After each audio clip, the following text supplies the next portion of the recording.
Plus de 5 600 000 personnes ont quitté la Syrie depuis 2011 pour se réfugier au Liban, en Turquie, en Jordanie et dans d'autres pays. La moitié sont des enfants. Près de 700 000 réfugiés syriens sont présents en Jordanie. C'est le 3e pays d'accueil pour cette population, après la Turquie et le Liban.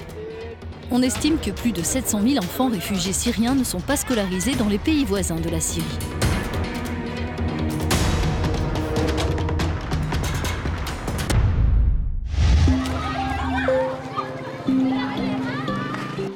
La majorité des réfugiés syriens vit dans des zones urbaines, comme ici à Mafraq, l'un des 3 gouvernorats jordaniens qui accueille le plus grand nombre de Syriens enregistrés.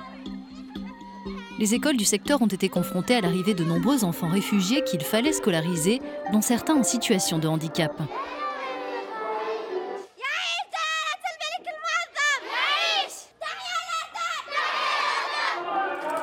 Abdelrahman, 8 ans, est atteint de paralysie cérébrale. C'est sa première année à l'école. Ce que j'aime le plus, c'est la science, c'est génial. J'aime tout ce qui a un rapport avec la science. Dans cette école, Abdelrahman est considéré comme n'importe quel enfant, même s'il a des besoins différents auxquels il faut répondre.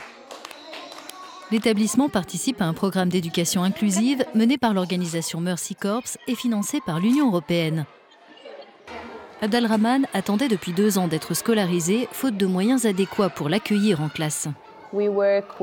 On travaille avec les écoles en mettant à leur disposition des enseignants assistants. On leur fournit aussi du mobilier et des technologies d'assistance pour améliorer la qualité de l'enseignement délivré aux enfants, notamment handicapés.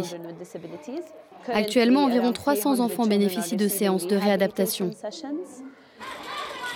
Il est difficile d'établir une estimation précise du nombre de réfugiés syriens porteurs de handicap. D'après certaines statistiques, jusqu'à 15 000 d'entre eux sont des enfants, dont seuls 3% vont à l'école.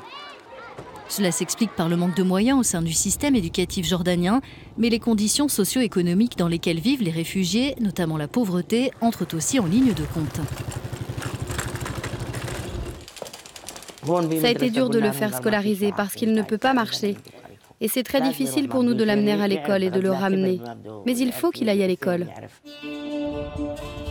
Nous nous rendons à Amman pour accompagner le commissaire européen à l'aide humanitaire, Christos Stylianides, lors de sa visite d'une autre école recevant des fonds européens. L'Union européenne a mobilisé environ 11 milliards d'euros depuis le début de la crise syrienne et la part réservée à l'éducation a été rehaussée.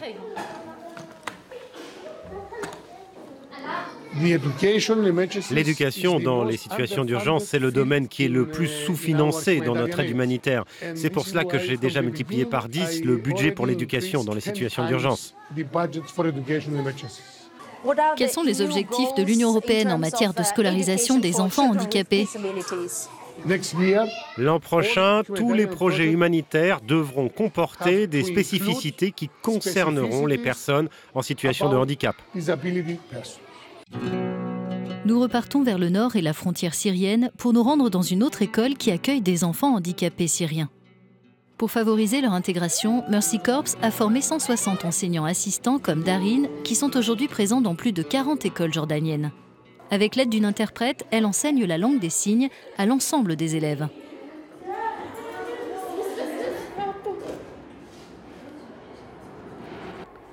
Avant, ça m'inquiétait de savoir comment j'allais communiquer avec les élèves et les professeurs.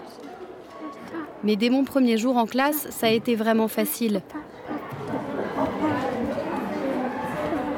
Mon langage corporel est facilement déchiffrable et ça fonctionne bien avec les élèves.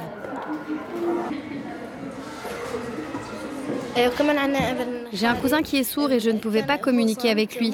Maintenant, on peut se parler. Darin est elle-même un exemple d'intégration, même s'il lui a fallu plusieurs années pour décrocher un emploi. Ce processus reste long et il n'est pas garanti à toutes les personnes handicapées, jordaniennes ou réfugiées.